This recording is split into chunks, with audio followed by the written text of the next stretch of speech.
Olá, tudo bem? Eu me chamo César Valverde e eu sou aluno do Moré André Kleinrosa. Moré Kleinrosa me prestou um serviço fantástico como meu professor e meu orientador.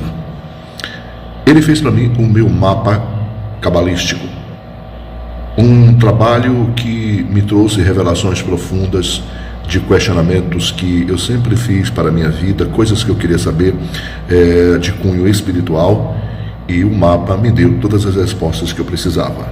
Se você tem interesse em saber que lugar você ocupa dentro do reino de Deus, se você quer conhecer Deus um pouco melhor e se você quer ter um autoconhecimento do que você representa para Hashem aqui na Terra, por que você veio, por que você está aqui, eu sugiro que você também procure o Moré André Kleinrosa e faça o seu mapa cabalístico. Forte abraço.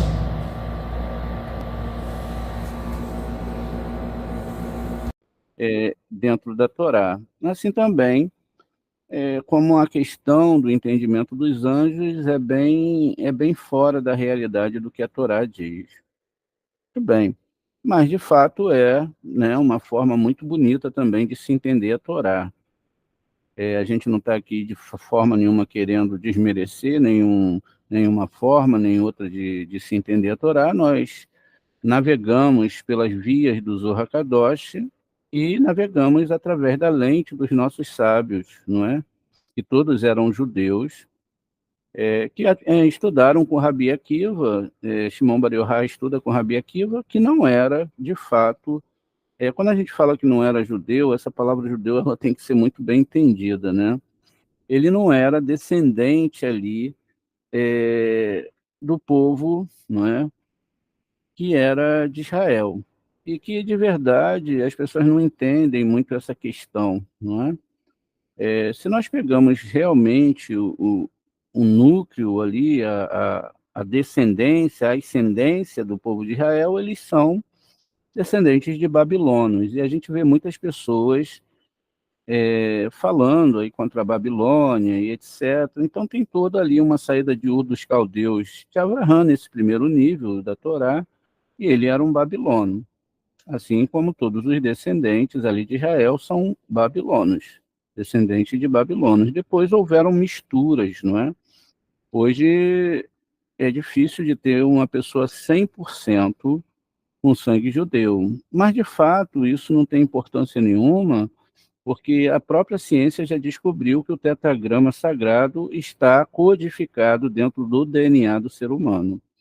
E que toda alma, independente do seu nível, ela é uma alma que, quando estuda a Torá, pode ser elevada, ela pode chegar a níveis imensos. Veja, quando Deus fala que Israel é seu filho primogênito, não é sentenciado ali como unigênito, único, mas primogênito é alguém mais velho, não é verdade?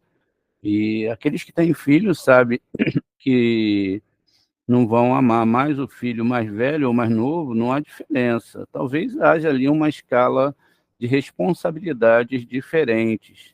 Inclusive, a própria Torá vai falar de Iosef, não é? Que era um dos últimos filhos, né? Depois dele só Benjamim. E aí é que está a questão. Iosef foi quem tirou Israel do Egito. E depois, né, o próprio rei Shaul, que é descendente, é benjamita, Ele recebe o direito de ser o primeiro rei de Israel porque Benjamim não participou da idolatria que todas as tribos de Israel participaram, né? Quando se prostraram ali para Esave. Ele estava na barriga, não havia nascido ainda, e ele ganha o direito de ter das tribos dele o primeiro rei de Israel. Assim como o templo, o Beit HaMikdash, não mexicano, podemos confundir esses dois termos dentro da Torá, é feito nas terras de Benjamim. E a primeira esposa do rei Davi também era filha de Shaul, era Benjamim. Então, olha que coisa interessante. Realmente, a gente deve entender agora que se o Israel é o primogênito, significa que as outras, né, os outros povos também são filhos de Deus. Mas em que sentido? Dentro desse patamar aí de entendimento, de ser filho ou não ser filho, parece-nos que estão querendo fazer uma ligação, né, que Deus ele tem descendentes nesse mundo. E, na verdade, a Torá vai falar de filhos ideológicos. E por que Israel é o filho primogênito? Se é a ideologia da Torá. Eles começaram, ou quem sabe vocês, ou quem sabe quem está encarnando agora, começaram a estudar a Torá primeiro. Veja, quando uma criança nasce dentro de um grupo judaico, sério, e aí também tem que se entender que nem todo mundo que é judeu estuda a Torá, e ele começa a aprender a Torá, ele já é um primogênito, porque ele começou a ser um filho ideológico desde cedo, se assim ele se implementar pelo caminho da Torá. Essa é a ideia. Não é a ideia de que alguém é maior ou melhor do que outra pessoa. Até porque, se assim fosse, nós teríamos que ter configurações diferentes, né? Órgãos diferentes, cor do sangue diferente, etc. Tirando a parte externas, né? Pode haver até algumas partes diferentes, mas isso não tem diferença para Deus. Né? A diferença para Deus é se a pessoa é um filho ideológico ou não. Mas a partir do momento que você começa a estudar a Torá, você é agregado, não é, a esse sistema chamado Israel. E, de fato, aqui em Malhut só existe dois povos, os egípcios e Israel, os doadores e os receptores. É essa que faz a diferença. Isso significa que você pode estar dentro da Torá, sendo um tremendo egoísta, e ser egípcio e estar lá, ou você pode ser um israelita, do sentido de Israel, quando se reorganiza as letras de Israel, Israel quer dizer direto a El é aquele nome, Aleph Lamed, que está dentro de Hesed, de amor puro. Isso significa, então, que você tem que estudar a Torá com amor. E por que é assim? A Torá ela começa com Beit e termina com Lamed. Esse Beit Lamed, quando colocado ao contrário, que foi o caso que aconteceu com a Torá quando ela foi quebrada, vai formar a palavra coração. Então, com amor, com coração, você deve estudar a Torá. E quando nós somamos o 30 do Lamed com 2 do Beit, temos 32 caminhos de entendimento da Torá, que são as formas da compreensão mais profunda da Torá. Mas tudo isso deve ser feito com extremo amor e entendimento. Então, voltando aqui ao nosso shiur, falando sobre a questão do condutor de burros, não é? A gente começa a leitura aqui a partir do 74. E olha que interessante, né? Ontem o número 47, ao contrário, saiu no sorteio. É incrível, né? Então, essas coisas a gente não tem como padronizar. Veja, Rabi Eleazar estava a caminho para visitar o seu sogro, Rabi Yossi, filho de Rabi Shimon, que era filho de Lecúnia, acompanhado do Rabi Aba. Outro homem estava levando seus burros e andando atrás deles. O Rabi Aba disse: Vamos começar uma discussão sobre a Torá, pois o tempo e o lugar são propícios e podem nos ajudar a completar a nossa jornada. O Rabi Eleazar abriu a discussão com a frase: guardarás os meus shabates, na forma plural aqui, ou shabatot, Vaikra 19:30. Vinde e vede, o santo bendito seja ele, criou o mundo em 6 dias, Em cada dia, ele revelou suas ações e deu a esses dias sua força. Mas quando ele realmente revelou suas ações e deu a sua força? Aqui é uma pergunta.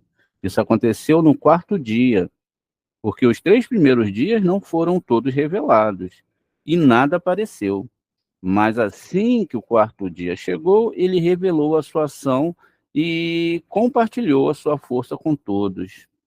Então, fogo, água e ar, que são Hesed, Gevurah e Tiferet, o segredo dos 3 primeiros dias, que são os elementos supernais, ou seja, as 3 sefirotes, Hesed, Gevurah e Tiferet, foram mantidos em suspense e a ação completa da criação não foi revelada até que a Terra, que é o segredo de Malhut, os revelasse. Só então a criação de cada um deles foi perceptível e conhecida por todos no quarto dia. Bem, vamos tentar entender isso aqui um pouquinho melhor, principalmente para quem está chegando agora, não é? Para a gente poder realmente ver aqui na árvore sefirótica essa primeira construção do que está sendo falado aqui. Veja, nós temos aqui é, as letras que são faladas ali, ó. O que que é fogo nessa linguagem? Shin, tá vendo? Ó, Shin é a letra fogo que faz uma ligação, nesse caso aqui, de uma das linhas horizontais que ligam, olha, Biná a Rorimá, ou Rorimá a Biná. Parte masculina e parte feminina, isso já no nível muito alto. O Aleph, ele liga Hesed a Gevurah, e ele é o ar. E a água que liga aqui é Vênus a Mercúrio. São essas linhas, não é, que nós chamamos dessas linhas horizontais dentro da árvore sefirótica. Veja, então, a gente tem aqui cada uma dessas representações para mostrar para a gente o que, que a Torá está falando, não é? O que, que ela está dizendo. Ela está falando sobre uma água real, água física, fogo físico, ar físico, não, toda a Torá é espiritual. E o que, que diz aqui, o texto continua dizendo para a gente? Olha, então a água, né, o fogo, que é Shin, a água, não é, que é o Mem, e o ar, que é a letra Aleph. Então, veja, o que, que vai ser? O fogo vai ser Hesed, não é? A água vai ser Gevurah e o ar aqui vai ser Tiferet, o segredo dos 3 primeiros dias. Veja, não são 3 dias, são 3 sefirotes. E eles foram mantidos ali em suspense, né? A ação completa ainda não tinha sido revelada. Até que Malhut, não é, que esse sistema espiritual, se revelasse. Só então a criação, né, cada um deles, ele vai perceptivar aqui, é conhecida, vai se tornar conhecida para todos no quarto dia, todos aqueles que avançam no segredo da Torá. Você pode dizer que isso foi no terceiro dia, como está escrito, que a terra produz a grama, e a terra fez brotar a erva. Bereshit 1, 11 e 12. Aqui você pode dizer que a revelação da criação da terra, que é Malhut, ocorreu no terceiro dia. E ele responde, embora esteja escrito que isso ocorreu no terceiro dia, que é o segredo de Tiferet, na verdade foi no quarto dia, que é o segredo de Malhut. O terceiro e quarto dias, Tiferet e Malhut, foram combinados sem qualquer separação entre eles. Mas depois, no quarto dia, ele revelou ações. Ele revelou a sua habilidade e mão de obra em cada um dos 3 primeiros dias, que são Hesed, Gevurah e Tiferet. O quarto dia é a quarta perna da cadeira, ou seja, o trono, que é, na verdade, o trono é Biná, e as pernas são essas sefirotes, cujas 4 pernas são Hesed, Gevurah, Tiferet e Malhut. O que está dizendo aqui para a gente? Vamos entender mais uma vez. Nós temos sobre, aqui no Tiferet, nós temos o nome, não é? Que é dividido dos outros nomes, que é Yud Re Vav Re. Veja, Yud Re Vav Re é o nome que está ali, não é? Com determinados sinais maçoréticos. Então, é da forma que nós vemos mais amplamente na Torá. Então, ali eu tenho Yud Re Vav Re escrito aonde? Em Tiferet. Isso traz para mim o quê? A ideia de que não se está falando, ainda que o Sol esteja embutido, não se está falando do Sol, mas está falando-se de um mundo espiritual que vai ser condensado com esse nome, porque o Sol é que traz a vida para todo o nosso sistema, não é? Todo o nosso planeta, toda a energia gerada aqui, até mesmo aquela que nós depois extraímos dos animais e das plantas, são gerados pela energia do Sol, veja, e aí é metaforizado aqui, tá vendo? Então, esse nome está sobre o Sol, não é? Espiritualmente mantendo ele. Veja, e nós temos aqui em Malhut, não é? O que? O nome Adonai. O nome Adonai, que representa a parte feminina, que é, na verdade, a Shekhinah. Então, veja, o que está sendo falado aqui? Sobre um sistema espiritual codificado dentro de um sistema, não é, físico. Veja, o nome Adonai está aqui. E aí, então, o que está falando aqui para a gente? Olha, Binah, que foi o criador, que é chamado de Rava, veja, não é uma mulher, e não é o planeta também, a gente só botou aqui porque é a nossa configuração. Binah, de onde saem todas as sentenças, criaturas, que tal o nome Yud Re Vav Re também, com os sinais maçoréticos de Elohim, né? Aqui abaixo nós temos Elohim, aqui nós temos o próprio tetragrama com os sinais maçoréticos de Elohim. Vai falar que aqui é o trono, né? O trono não é um trono, não é como a gente imagina, porque toda vez que a Torá vai trazer uma linguagem dos ramos, ela vai trazer uma metáfora. E Deus, de verdade, ele não tem um trono, não é? Ele tem ali uma forma de expressão sobre a sua realeza. Então, o que está trazendo para a gente ali é realmente essa forma de expressão sobre a sua realeza, e não que é um trono de verdade. Porque, se você for pensar assim, o que, que vai acontecer? Você vai acabar trazendo imagens para dentro da Torá. Aqui a gente tem um trono, tá vendo? Bem branquinho, né? Quase não dá para ver, mas tudo bem, é o que tem, né? Então, veja. Então, o trono que vai ser metaforizado aqui dentro de Binah, olha, está aqui, ó, o trono, não é? As perninhas do trono vão ser o quê? Hesed, olha, Hesed, Gevurah, Tiferet e Malhut. E, na verdade, como a gente tem um tetragrama aqui dentro, né, com os sinais maçoréticos de Elohim, então, qual é o trono, na verdade? O que é os pés do trono?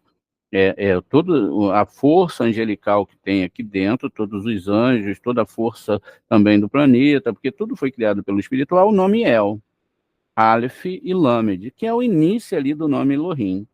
Depois nós temos aqui o nome Elohim, veja, são duas pernas, uma do lado direito, outra do lado esquerdo, logo vem Tiferet, e depois vem Adonai.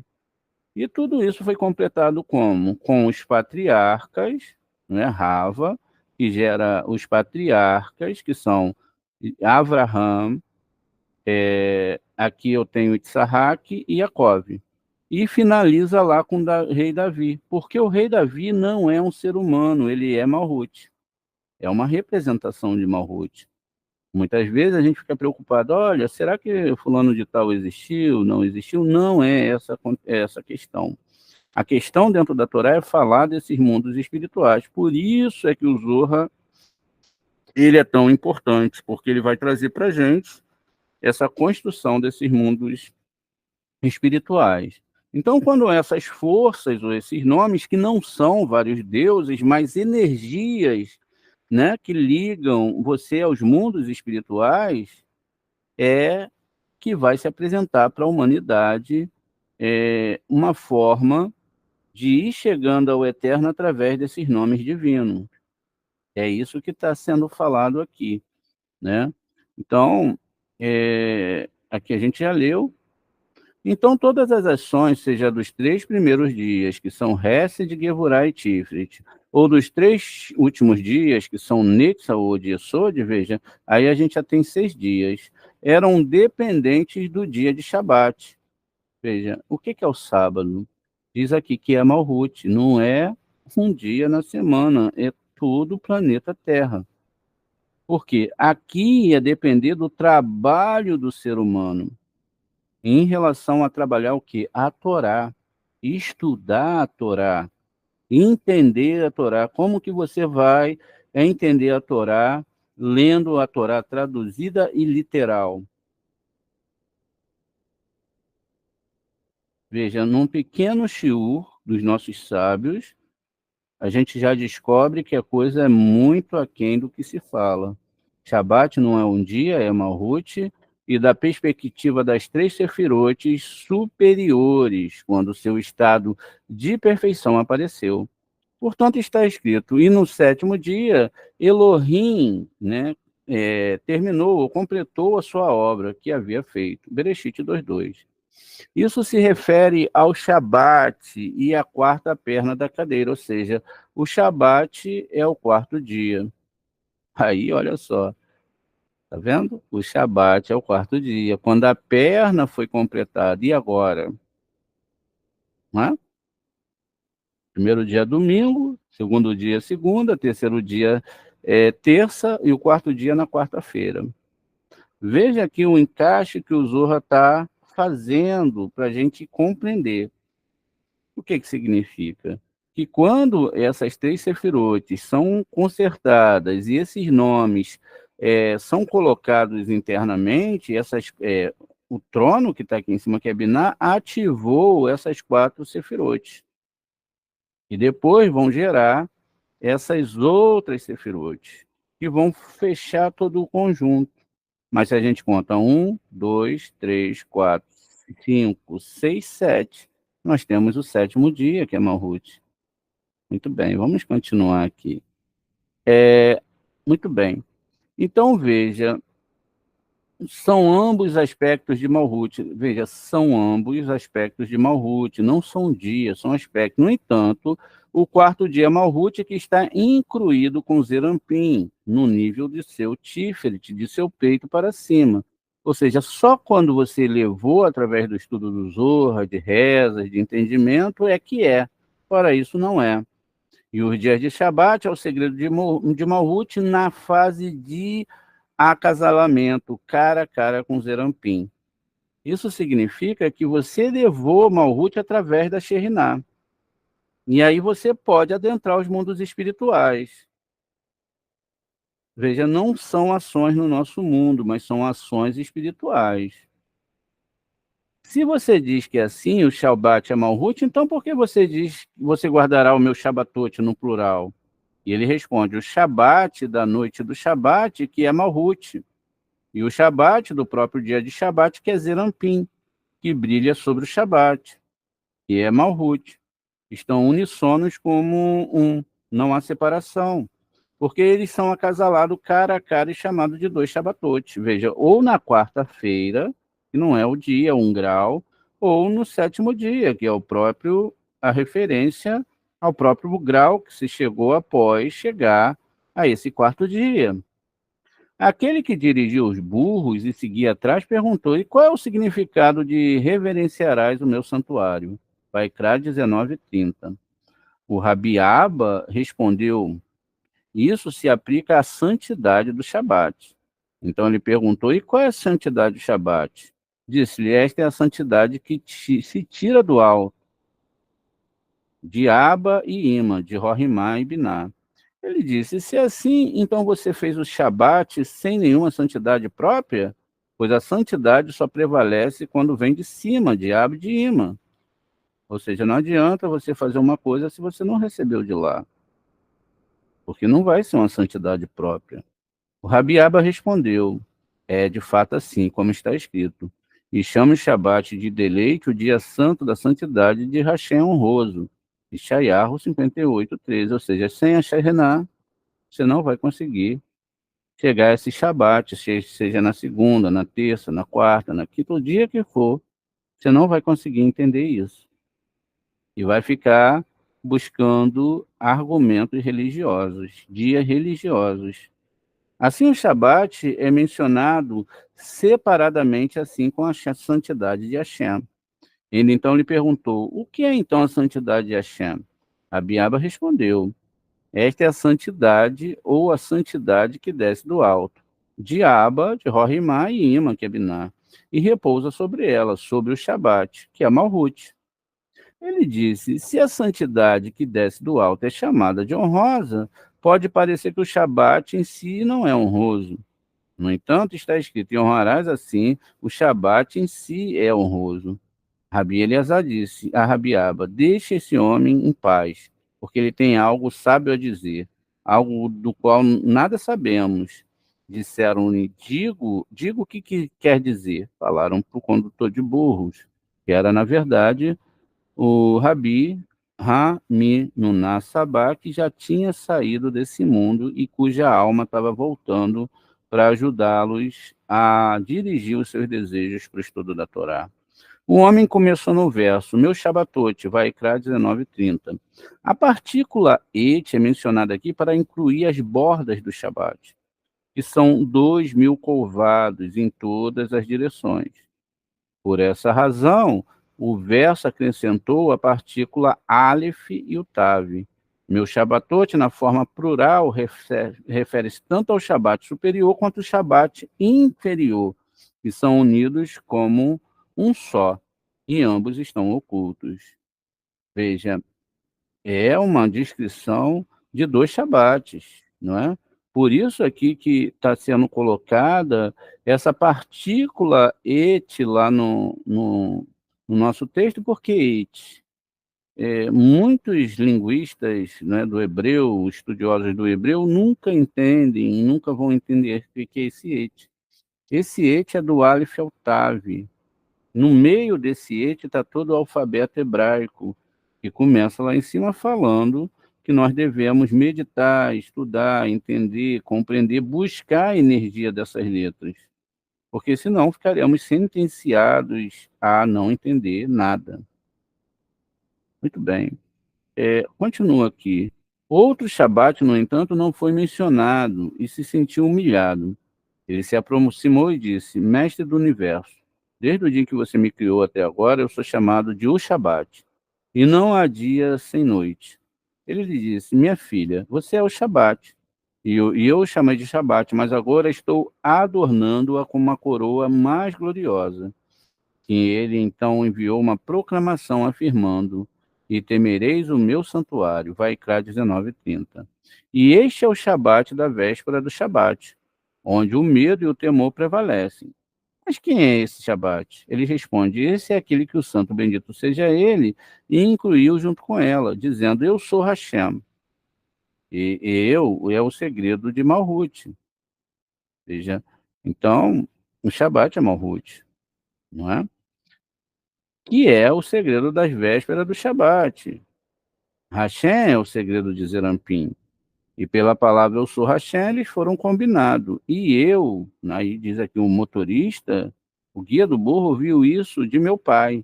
Enfatizou que a palavra et simboliza a fronteira do Shabat, meu Shabatote, no plural, denotando o círculo e o quadrado dentro, que são dois, ou seja, os dois Shabatotes. De acordo com esses dois, há duas orações sagradas que devemos recitar. Um começa com Vainhu, né, Bereshit 2:1-3, e o outro é o Kiddush. A passagem de Vainhu consiste de 35 palavras. E no Kiddush que executamos também há 35 palavras, coletivamente somam 70 nomes, com os quais o Santo Bendito seja ele e a comunidade de Israel adornam. Veja, o segredo aqui, primeiro, não é, começa se falando de um círculo e de um quadrado, que esses dois são os Shabat. De fato, a gente deve, então, colocar aqui esse círculo e esse quadrado. Vamos colocar aqui para a gente compreender essas metáforas da Torá e poder realmente trazer o sumo da explicação do Zohar Kadosh. Veja, tem que se saber extrair o segredo do segredo. Então, o mem final é um quadrado. Veja aqui, olha, a gente tem, não é? Aqui no mem final, um quadrado, não é?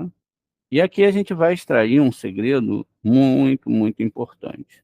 Veja um quadrado, e esse quadrado, de fato, né, ele precisa ter um círculo dentro dele. Qual é o círculo? É a letra Samer. Veja, deixa eu diminuir um pouquinho a letra Samer, e a gente vai ver aqui realmente ó, que ela coube dentro do quadrado. Tá vendo? Agora a gente começa a entender as questões que estão aqui. Muito bem. Dentro dessa configuração, agora a gente tem que ver os valores numéricos disso. Quais são os valores que realmente eu posso obter aqui? Quanto é o MEN? No caso, ele continua com o mesmo valor de 40, ele pode ser 600, né? E aí já vai dar pode dar outra configuração. Veja como é que é importante a gente saber navegar nessas questões para que a gente não seja enganado, porque a história é essa, não é? Rava foi enganado em relação à Torá. Veja, então, 40. E quanto é o Samer? O Samer é 60. Veja, 60. O que nós temos aqui? 40 mais 60, não é? É exatamente 100, que é uma árvore sefirótica completa. Por isso que Abraham teve Tzarrak com 100 anos. Agora, de fato, existe outra configuração aqui. A gente tem um determinado livro que fala, não é, sobre o 666. Isso aí dá medo em todo mundo, né? Mas, na verdade, segundo a física, veja, agora, não é, a gente saindo um pouquinho lá da aula, só para a gente tirar mais aqui uma explicação dentro da física, é que esse é o segredo da expansão e da retração da luz. E que significa, porque aqui agora a gente tem porquê e como a vida surgiu. Porque só pôde haver a expansão e a retração da luz, veja aqui, ó, através desse movimento do 666, porque nesse caso agora o MEN assume o seu número real, 600, o SAMI 60 e o VAV, não é? 6. Então 666. Agora, de fato, o nome que está lá, eu ouvi de alguns sábios lá do edomitas, que são judeus messiânicos, falaram que não é 666. Então a gente fica um pouco sem saber o que definir. Mas, de fato, se nós pegamos 6 vezes 6 vezes 6, vai dar igual a 216, que é, na verdade, não é? Deixa eu pegar a configuração aqui, a palavra Gevurah, que aí já é complicado, né? Então, se a gente pega 6 vezes 6 vezes 6, né, a gente já tem uma outra configuração. Veja, 6 vezes 6. Deixa eu fazer tudo de novo aqui, porque muda do hebraico para o português, muda tudo, né? Então, vamos lá. 6 vezes 6 vezes 6, que é igual a 216. Tá vendo? Então, o que é 216? Gevurah. Então, perceba, aqui nós temos uma configuração do 666, não é? 600, como do VAV assume, não é? O seu número original do sulfite, ele pode também manter o número 40, 60 da letra SAME e 6 da letra VAV, e expansão e retração da luz. Sem isso, não haveria vida e também nada poderia acontecer, porque nós vivemos de expansão e retração, expansão e retração, não é? É assim que tudo funciona para as coisas serem geradas. Entendido isso, então a gente começa de novo a buscar a compreensão. Veja, então, né, é um quadrado dentro de uma coisa, quer dizer, e depois falou do et, do fragmento let, que são as letras hebraicas, então é a completude da árvore sefirótica. E aí eu pergunto a vocês, meus alunos, o que tem a ver isso com atos religiosos? O que tem a ver isso com você acender uma vela na sexta-feira? O que tem a ver isso com você fazer um rito na sexta-feira? Aí falou aqui, poxa, mas aí fala que lá em Valinhu, não é? E também em outra parte, o Kiddush, as 35 palavras, chegou ao grau 70. O que é o grau 70? O grau 70 é a palavra Iaim, vinho. O que é Iaim, vinho? É segredo, porque a palavra sua de segredo da Torá também significa vinho. O texto aqui está falando para a gente, olha, extraia os segredos da Torá. Ontem nós lemos que cada palavra que descobrimos da Torá e trazemos à tona essa explicação, nós estamos criando céus. Também alertou contra aqueles que não conhecem os segredos da Torá e querem ensinar a Torá sem conhecer os seus segredos, não é? Ficam indo atrás de tudo que se fala, eles estão destruindo os céus. E vimos que quem assume esses céus são forças negativas. Qual é a ideia que se tem aqui? Que o estudo da Torá ele tem que ser bem feito, bem analisado, bem compreendido para que eu possa criar essa realidade dentro de vocês.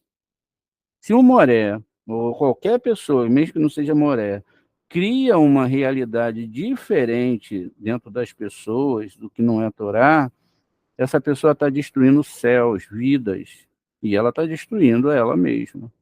Até os sábios falam, Deus nos livre.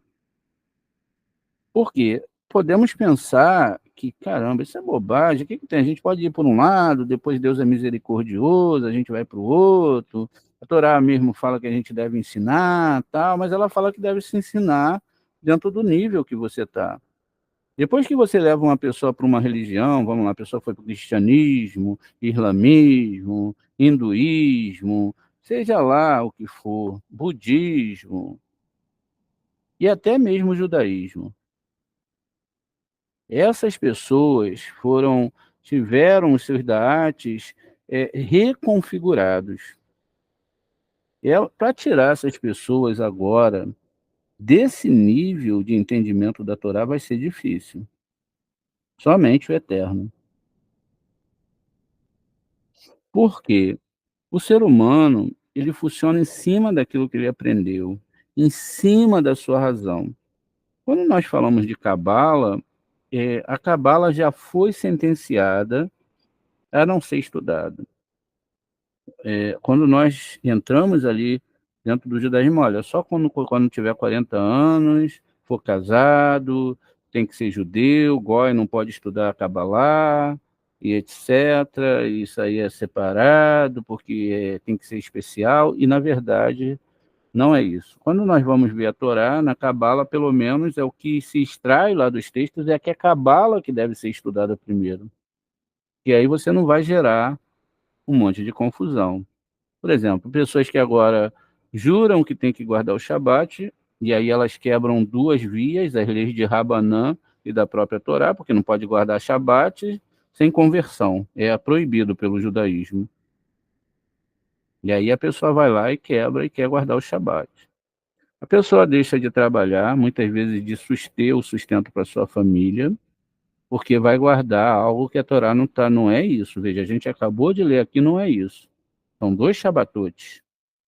E aí se segue, vai fazer a sua família sofrer, os seus filhos sofrerem, trazer um monte de peso para dentro da sua casa. Às vezes os filhos não vão entender. Aí quando a criança cresce, aí que ela não quer saber de nada mesmo, porque passou a vida ali não entendendo essa questão. E aí vocês podem falar, poxa, Maria, mas como é que você fala isso com propriedade? Porque eu vivi isso, né? Vocês podem perguntar, e seus filhos? Eles creem em Deus, mas quem segue? Ninguém. Por quê? Eu era extremamente religioso e queria que as pessoas fossem religiosas. Eu atrapalhei, não é, a vida dos meus filhos. Tem que ser sincero. Por não entender a Torá. E aí você destrói um monte de mundos, né? E continua aqui. Por que este círculo e este quadrado são os meus Shabbatot? Ambos estão incluídos na palavra preservar. manter, do hebraico chamor, não é? A gente tem aquela frase, chamou vezarro, não é? Como está escrito, guardarás o meu Shabatote, mas o Shabat superior não está incluído no chamor, mas apenas em Zahor, chamou vezarro. Lembre-se, para que o rei supernal, não é, que é Biná, veja, é completado por Zahor, e é por isso que ele, Biná, é chamado de rei, a quem pertence a Shalom. Como a sua Shalom é Zahor, e, portanto, não há controvérsia acima no reino supernal. Bem, aqui a gente tem a palavra Zahor, não é? E lembra um pouco a palavra Zorra, não é? Veja, e aí nós temos na palavra Zahor 27 aqui na ponta, 27 letras hebraicas, porque 20 do Kaf mais 7 do Zain, 26 na parte central, Kaf mais Vav 26, e nós temos um reish aqui. O total da palavra vai dar 33, que aí seria o início ali da palavra Gigul, né? Gimel Lamed, o Gal, que é aquele monte que é chamado de Gal ali quando Yaakov faz um trato com Lavam. E aí tem a letra reish aqui, 233, né? Muito bem. Vamos então aqui. Há dois tipos de paz. Abaixo, veja, essa paz não é o que as pessoas imaginam. Um é Yaakov, que é Tifrit. O outro é Yosef, que é Yesod. E por causa disso, a paz está escrita duas vezes. Em paz, paz, para aquele que está longe e para aquele que está perto. Shayahu 57:19. A ele que está longe refere-se a Yaakov, e aquele que está perto refere-se a Yosef. Assim, quem está longe significa, como você diz, Hashem me apareceu de longe, Eremiarro 31:2. E também, e seu irmão ficou de longe, Shemote 2:4.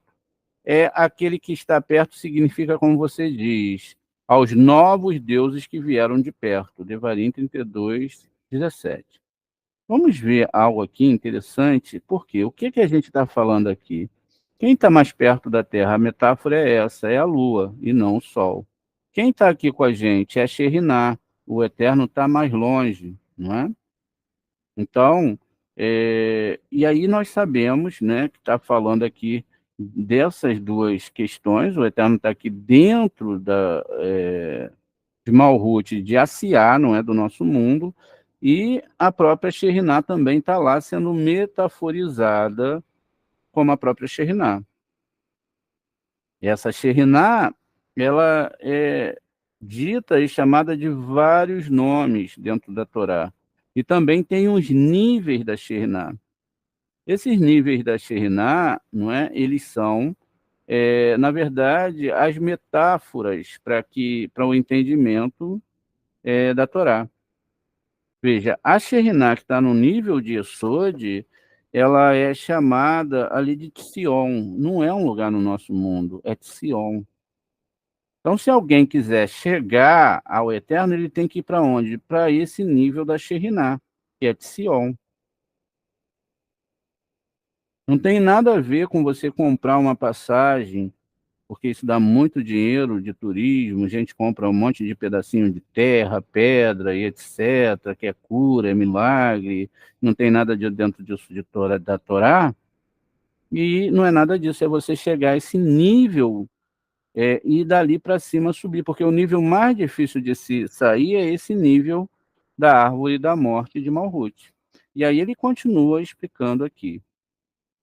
Vamos lá. Não é? Deixa eu voltar aqui, ó. Então, veja, esse Yesod, e também que está o nome Shaddai, não podemos esquecer isso, e o Yud Kei Vav Kei que está em Tiferet. Então, veja, um é de perto e outro é de longe.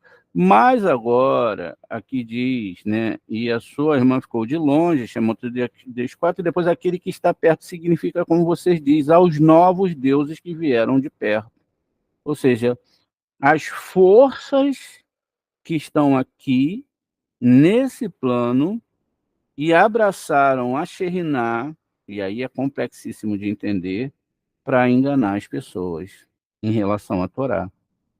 Porque, veja, se fosse só uma explosão de poderes, de idolatria, não precisava. Para que nós teríamos a Torá? Era só viver na idolatria, fazer tudo que desse na telha, e etc. E vivesse a santidade do outro lado. Mas aí você pode achar um pouco complicado essa questão. Ué, mas como que eles pegaram a Shekhinah?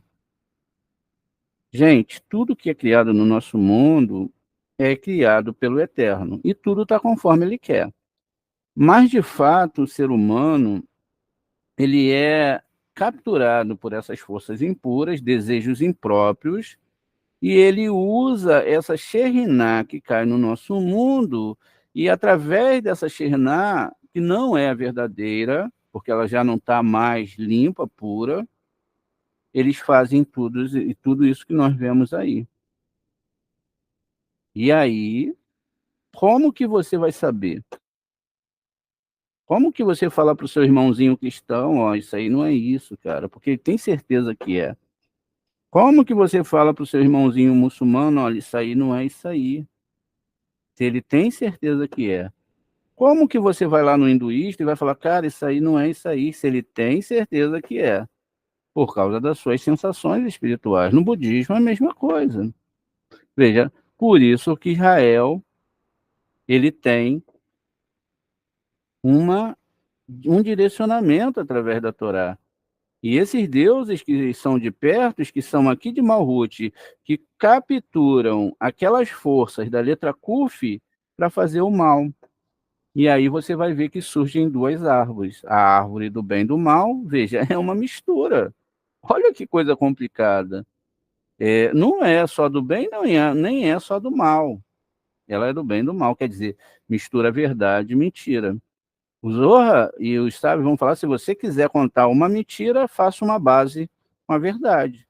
E aí você vai construir uma boa mentira, porque você vai enganar as pessoas. Qual é o nível para a pessoa sair desses enganos? Lendo a Torá através do lente dos sábios. E, por incrível que pareça, eles mudaram palavras. Veja, no nosso idioma, se nós mudarmos um ponto, uma vírgula, se nós mudarmos o ponto final por interrogação ou por exclamação, nós mudamos todo o contexto da conversa. Inclusive, existem palavras similares que, se colocado em certas palavras, podem dar ali definições diferentes para o que está sendo conversado. Por exemplo, a palavra morro, que pode ser uma pessoa que deixou esse mundo, ou pode ser usado para uma brincadeira, sim, eu morro, ou eu vou subir aquele morro, e quem sabe lá em cima eu morro, né? Ou caio do morro e morro. Veja, são para nós é muito fácil, mas para um estrangeiro entender isso. A palavra mato é esse mato que nasce aí na beira da rua, tem um local, né, cheio de mato, a pessoa pode falar eu te mato. Na forma, na pontuação que tem ali na frase, pode ser uma brincadeira ou pode ser algo muito sério. Veja, então, eles pegam todos esses esquemas da palavra da Torá, eles traduzem, botam as palavras que eles querem, criam verdades que são inverdades, trocam pontuação, palavras, etc. E o que que nós temos agora? O bem misturado com o mal. Porque toda a Torá é sagrada. Se ela é trabalhada dentro dessas questões, isso significa que tudo vai ser misturado. E é por isso que diz que Elohim está em todas as religiões. Tudo é extraído do Eterno. Agora, quando chegar a conta, vai ser aberta a Torá. Aí a pessoa vai falar, eu fiz milagres. Ué, como que você fez? Aí eu usei essa via aqui. Não está na Torá, meu querido. Você quebrou a Torá. Mas eu tinha certeza. Não, está aqui, ó. Você quebrou a Torá. A sua fé foi além do que estava escrito. Você criou questões além do que estava escrito. E assim vai ser. toda a discussão mediante essa Torá. Então a gente viu que o quê? Montar, não é? Esse Shabat significa montar o trono em Biná, não é? Biná é onde está o quê? A segunda parte ali tem um que a gente já viu no Zorra, não é? Vamos descer aqui um pouquinho. A gente tem aqui a construção, né? Keter, que é um nível muito superior, é chamado de Gálgata. Olhos, que é Rorimá. Keter, não é? Rorimá. E aqui a gente tem, ó, o que nós chamamos de Nikvei Enai, pupilas, né? E que também é a menina dos olhos aqui, que às vezes a gente vê, né? Falando na Torá. Israel é minha menina dos olhos, ou seja, são as almas que saem aqui de Biná. E abaixo aqui, ó, dessa parte aqui, não é? Aqui é o Gar de Biná, aqui abaixo começa as 22 letras, que é o quê? Ó, o ouvido. Isso significa que a gente começou a falar aqui de baixo o hebraico, começou a entender as letras hebraicas, e aí vai ser sentido o cheiro. Lembra que o Eterno falou, olha, o cheiro do pecado daqueles povos, né, que não são povos, são Kripanogá dentro das sefirotes, porque todos nós temos uma árvore sefirótica, e eles estão, então, está sendo ouvido, ou seja, você passou desse nível dessa árvore para falar, não é? Lá para cima, e aí vão ter 22 letras hebraicas em cada nível. Elas mudam de forma, por isso a Torá, através da Cabala, não é? Também muda de forma. E aí o que acontece? O que está sendo construído é isso, que a gente está, não é? A gente tem em Biná o trono, não é? Dentro dessa sefirote aqui, ó, que é a verde, nós temos 3 sefirote que são 3 pernas. E aqui em Malhut é onde você começa a ir para esses mundos, que são, na verdade, nomes do Eterno, essências divinas. Por isso que tem os 72 anjos. A gente começa a meditar lá em Rorimá, não é? Amanhã começa o ciclo de novo. Dentro das meditações tem 9 nomes de anjos, não é? Dentro de cada sefirote, que tem aí, desses anjos se parte miriades e miriades de anjos. É mais ou menos isso que o Zohar está falando aqui para gente. Muito bem. A gente viu que esses 2 tipos de paz existem, que são o que? Na verdade, Adonai, que é Sheriná, e Yud Reva Virrei de Tiferet, não é? Existem grandes configurações dentro disso. Quando a gente, então, uma das questões para se entender isso vai estar dentro do nome Yosef, né? O nome Yosef.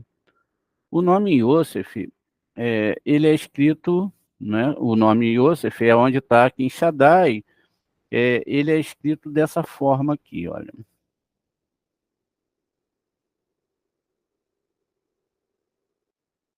Ó, Yosef, né?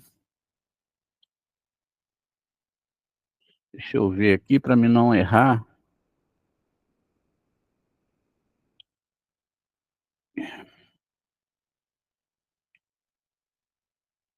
Yosef, é exatamente assim.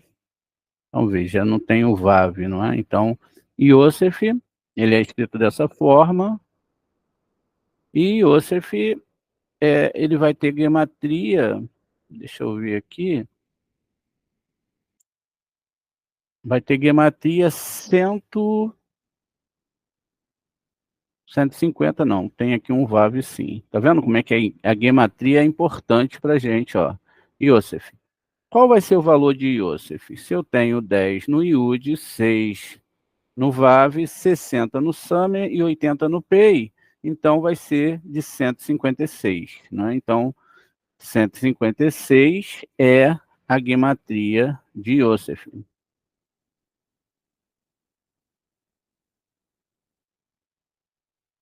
Ó, 156. Essa é a gematria do nome Yosef e é a gematria que vai definir o padrão gemátrico dessa palavra, que na verdade não é um segredo. E aí, nós temos agora o pai de Yosef, que era Yaakov, que amava mais Yosef do que todos os irmãos. Então, o nome Yaakov.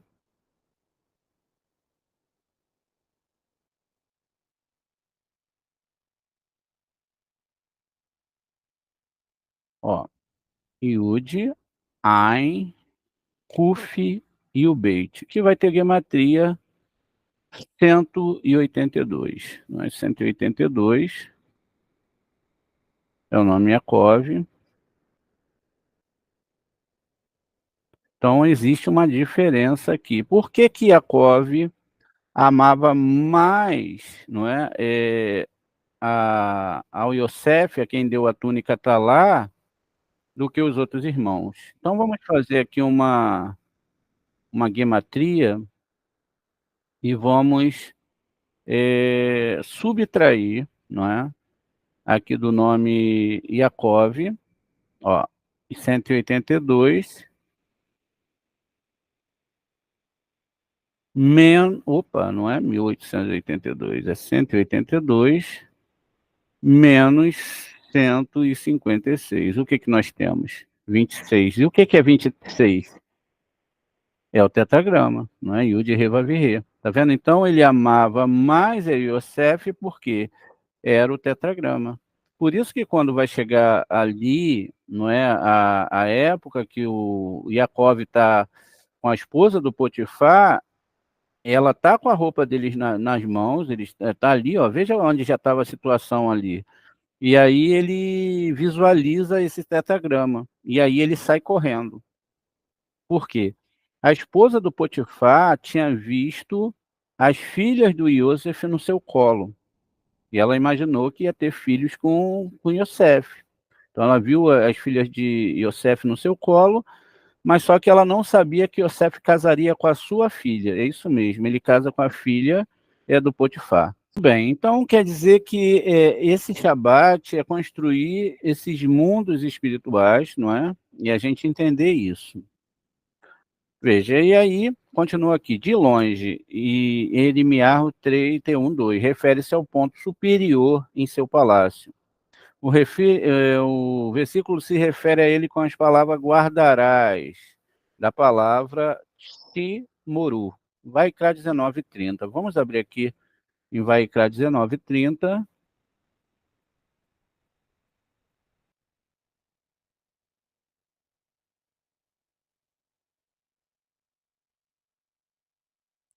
E diz aqui o seguinte, não é? El que terralu et beterra lesionotá velo tizene haaretz imlear haaretz zamar.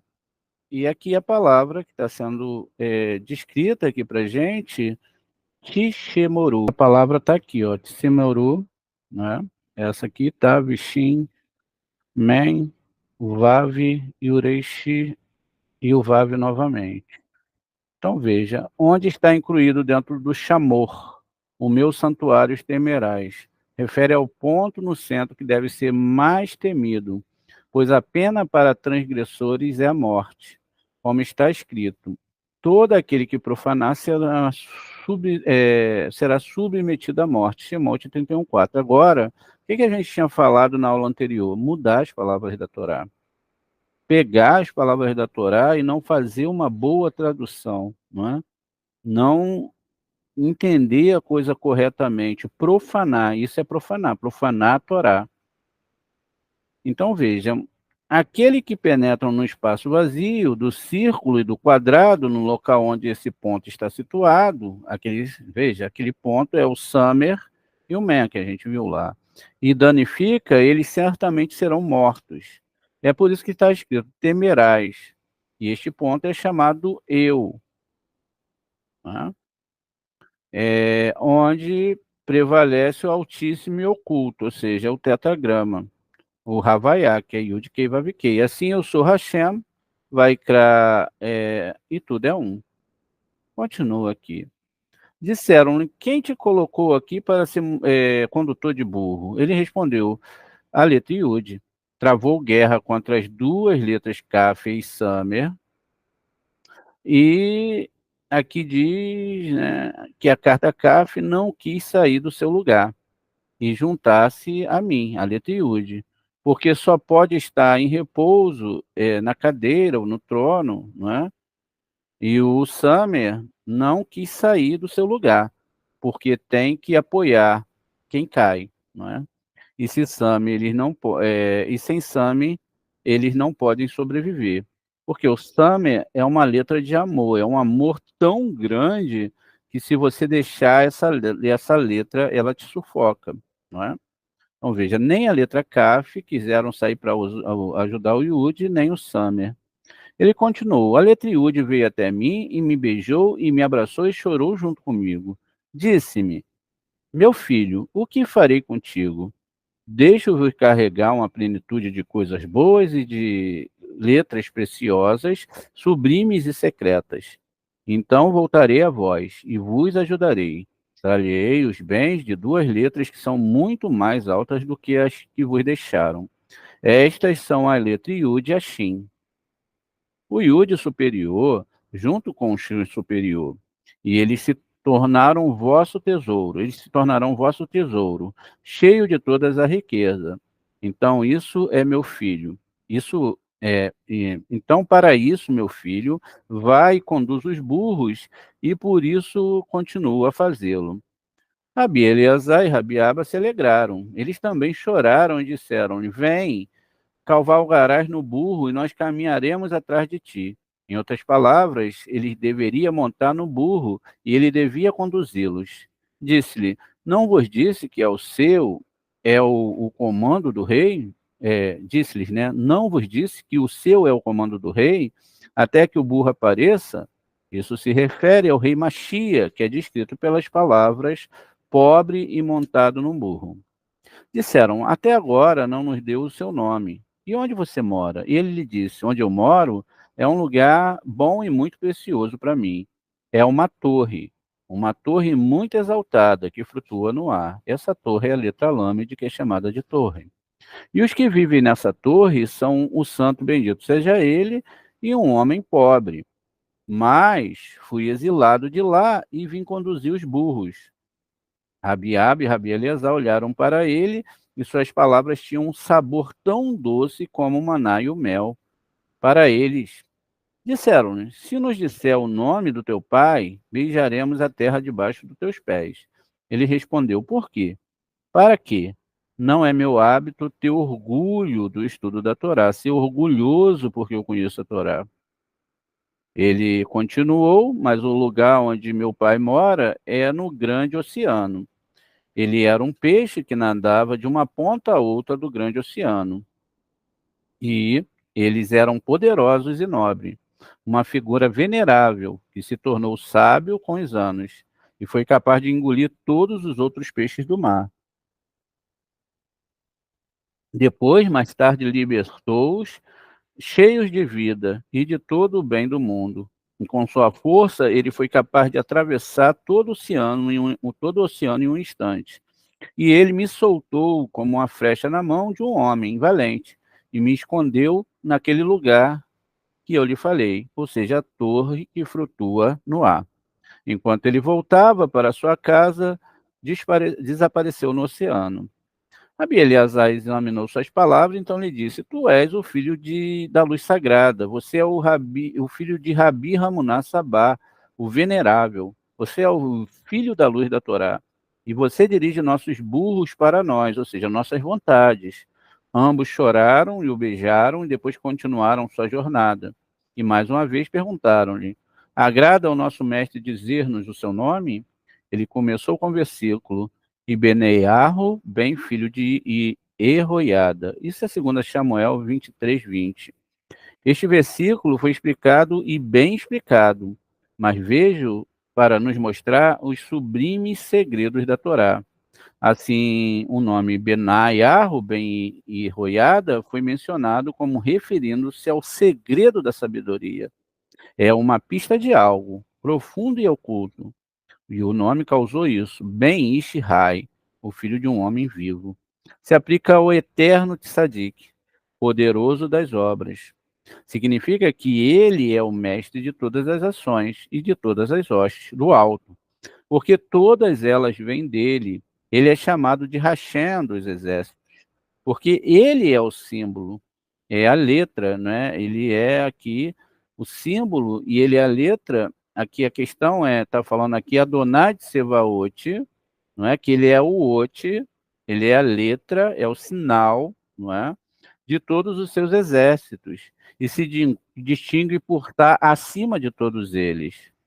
Poderoso de obras, não é? É Mecabeel, segunda Samuel 23:20. Vamos abrir aqui em segunda Samuel 23:20. Então, diz aqui, o Benaiarro, né? A gente vai ver que aqui o nome Benaiarro tem 3 letras que formam o tetragrama, não é? E depois Ben e Roiada, veja, as mesmas 3 letras que formam o tetragrama.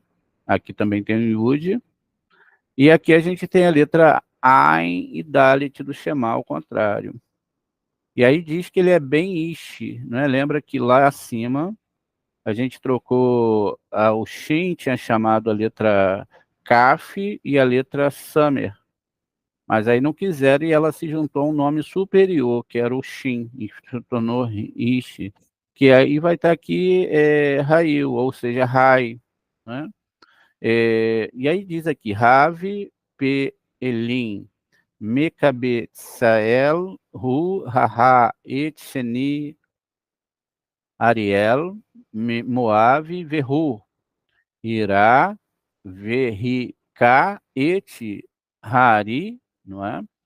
E Betor, Ravor, Baion, Rash, Shelag, né? Parece até o nome Ashlag, não é? Aqui sem fazer o som de R com Ashlag. Muito bem. Então, aqui é que vai se produzir toda aquela, né? Benaia, filho de Ioada, de Cabezel, era soldado valente, que realizou grandes feitos. Ele matou os 2 filhos de Ariel e Moabe. Certa vez, num dia de neve, ele desceu uma cova e matou um leão. Essa é a discussão do Zorra. Veja como que tudo fica muito diferente, né? E aí diz, né? A palavra Mecabetzel. Deixa eu ver se a gente acha essa palavra aqui.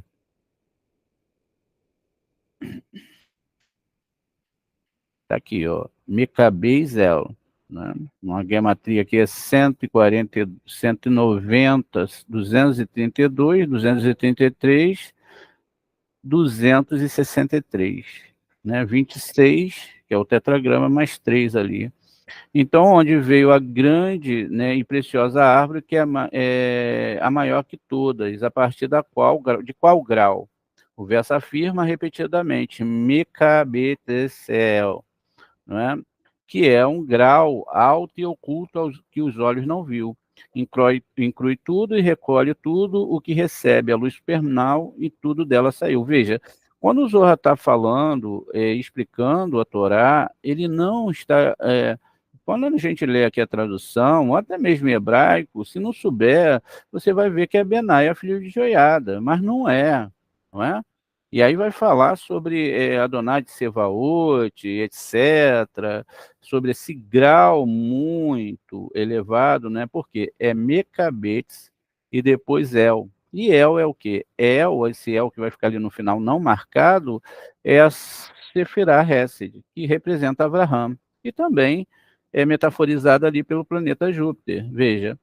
Então, esse é o salto do Zohar em relação a tudo isso, tudo sai desse segredo.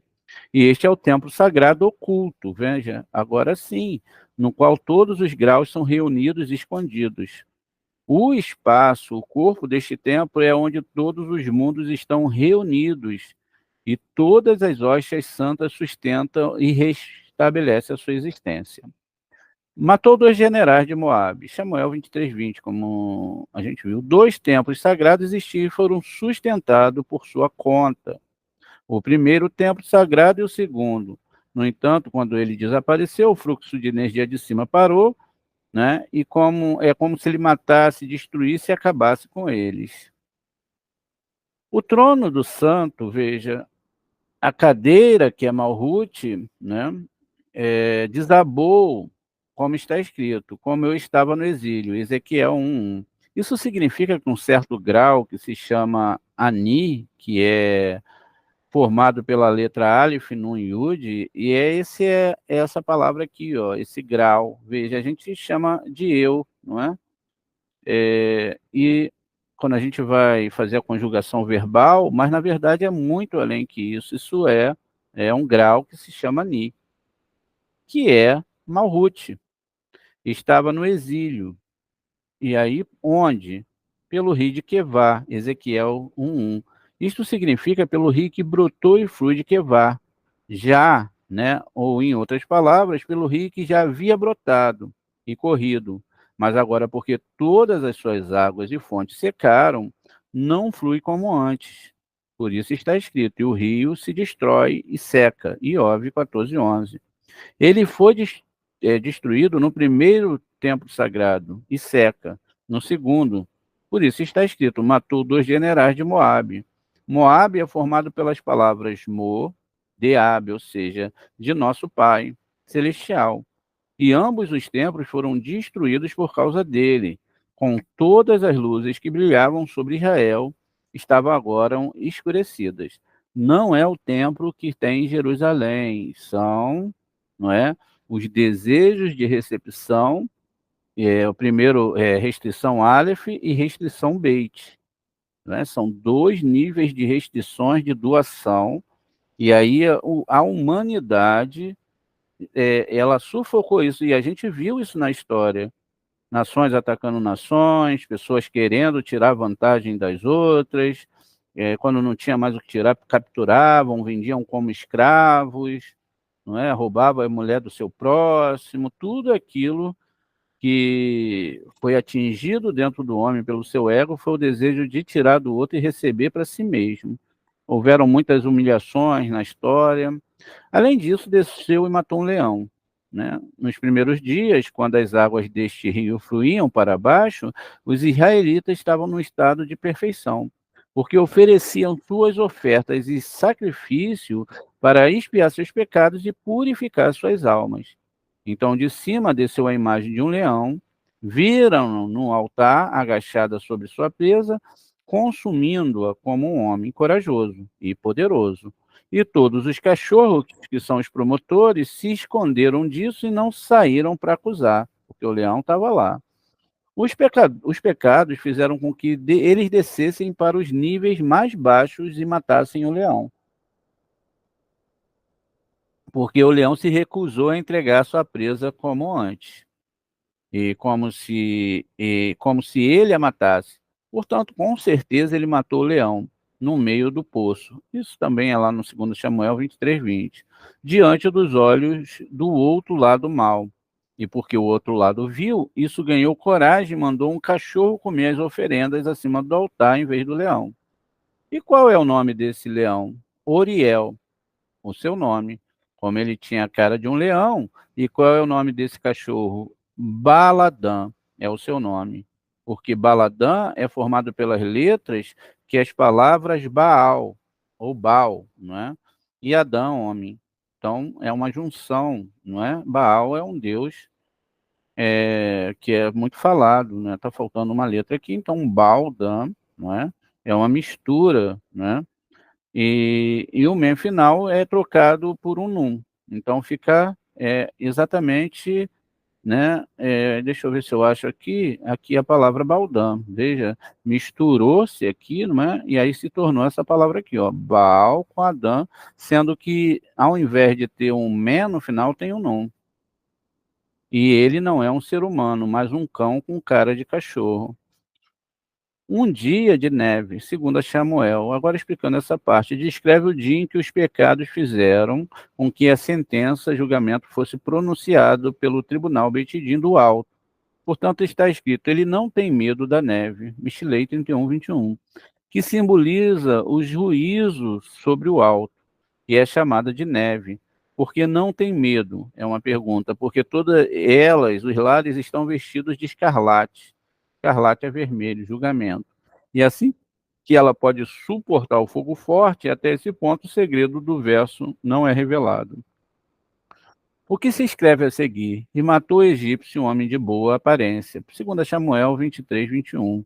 Aqui o segredo do versículo é revelado para que saibamos que toda vez que Israel pecava, ele se afastava e os impedia de receber todas as bênçãos e todas as luzes que brilhavam sobre eles.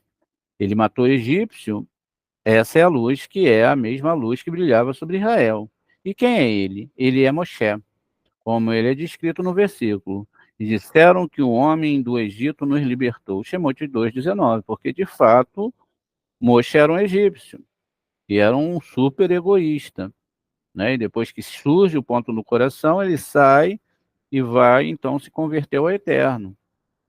Porque ele nasceu e cresceu no Egito até chegar a luz do Eterno até ele. Um homem de boa aparência, né, segundo Samuel 23, 21, isso é como está escrito claramente, e não em enigma. Bar-Midbá 12:8, um homem, né, Ishi, e é como está escrito, o homem Ishi de Elohim, Devarim 33:1. Este é o marido daquela aparência que revela a glória de Hashem e se refere a Malhut, porque ele ganhou o direito de líder. Esse grau sobre a terra, veja, esse grau sobre a terra, como ele desejava, um feito que nenhum outro homem havia conseguido. E o egípcio tinha uma lança na mão, segundo Samuel 23, 21. Isso se refere à vara de Elohim, que foi entregue em sua mão, como está escrito, com a vara de Hashem na minha mão, a vara de Hashem na minha mão, Shemot 17, 9. E esta é a vara que foi criada no crepúsculo da véspera do Shabat, e foi gravado com um santo nome por uma forma divina. E com este, né, Moshe cometeu o pecado de ferir a rocha, como está escrito. E feriu a rocha com a sua vara 2 vezes. Bar-Midbá 20:11. O santo bendito seja ele, disse-lhe, Moshe, já te dei a minha vara para este fim. Pela tua vida de agora em diante não estará mais em tuas mãos essa vara. Imediatamente ele desceu até ele com um cajado, segundo Samuel 21, 23, 21, significando duro julgamento, e vem da palavra din, não é? A palavra din é julgamento.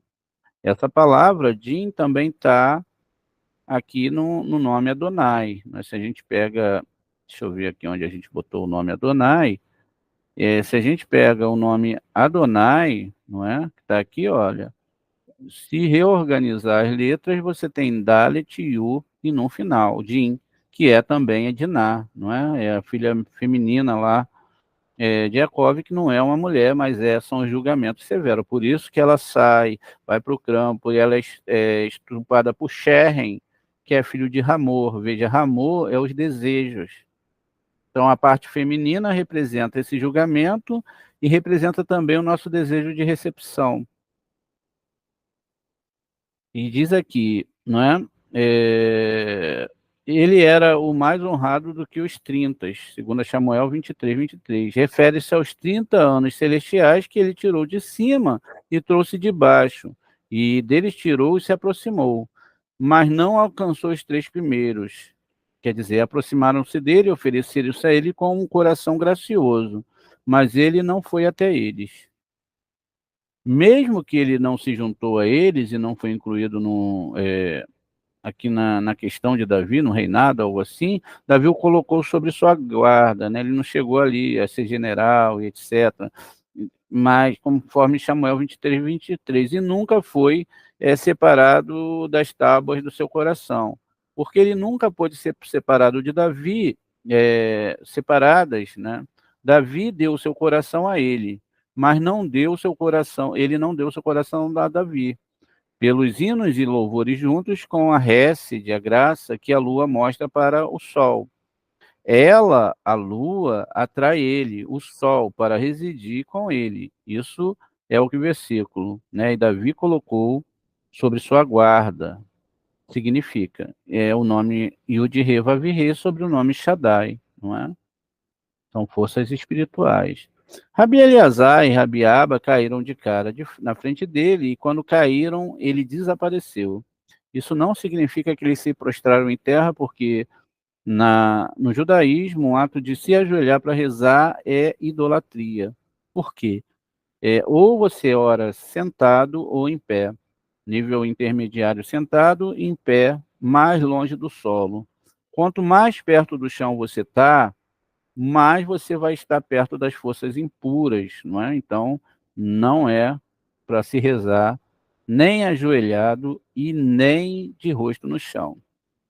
Então eles levantaram e olharam ao redor, mas não puderam ver. Então eles se sentaram, começaram a chorar e não puderam falar um com o outro. Depois de um tempo, Rabiaba disse: Isso deve estar relacionado ao que aprendemos. Quando as pessoas justas fazem uma jornada e se ocupam com o estudo da Torá, elas são visitadas por almas justas desse outro mundo, que lhe revelam novas explicações da Torá. Veja, que lhe revelam novas explicações da Torá. Então, está certa, esta deve ser a razão pela qual o Rabino Hamuná Sabá veio até nós daquele mundo para nos revelar esses ensinamentos. E antes que pudéssemos reconhecer quem ele era, ele saiu e desapareceu. Levantaram-se, tentaram levar os burros, mas os burros não se moveram. Novamente tentaram conduzi-los, mas mesmo assim não se moveram. O medo atingiu os dois, e eles deixaram os burros em seu lugar. E mesmo agora esse local é chamado de lugar dos burros.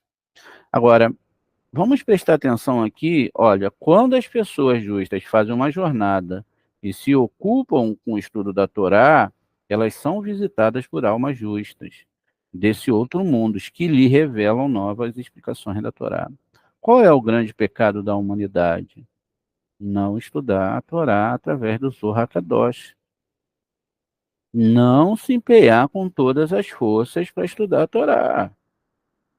As pessoas dão toda a sua força pelo trabalho, dão toda a sua força pelos seus filhos, dão todas as suas forças pela sua família, dão todas as suas forças por sei lá, tudo elas têm força, mas na hora de estudar a Torá, elas cometem o maior pecado do mundo, que é não estudar a Torá. Elas nunca terão a visita dos sábios se elas não estudam a Torá. Muitas pessoas podem falar, poxa, recebi fulano de tal, veio aqui e tal, mas se não estudar a Torá é mentira. É um falso espírito.